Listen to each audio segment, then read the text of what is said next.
سير سير وزيد يا وليد. يا ربان، هذه السفينة زيد بها القدام واحذر المواج العاتية لذاك القرصان. التعادل مع كرواتيا غير كافية ومزيان.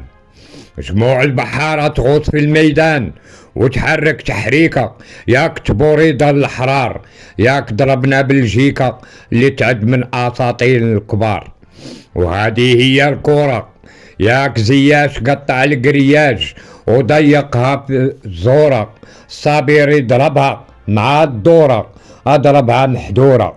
وكانت زوينة زادها روينة ملي خلخلها بوفال واستأصلها بوخلال، والحكيم يكشف الحال وعطى النصاب واخا مصاب. ياك الحارس منير كان ليه تقدير، والحمد لله حمد الله كان ليه تأثير. وكان المرابط رابط سبع في المكان، وكان سيد الميدان. وكانت الكرة فيها هز وخبط وفين تحط من الركنية بر ما علاقوش من قرب التوش وحطها في الشباك.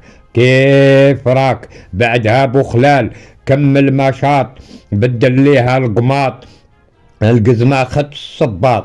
وكان تويزة والحرج جماعي غير النخبة، وما ماشي بالجرار ولا بالجوجة والصابع على مدى.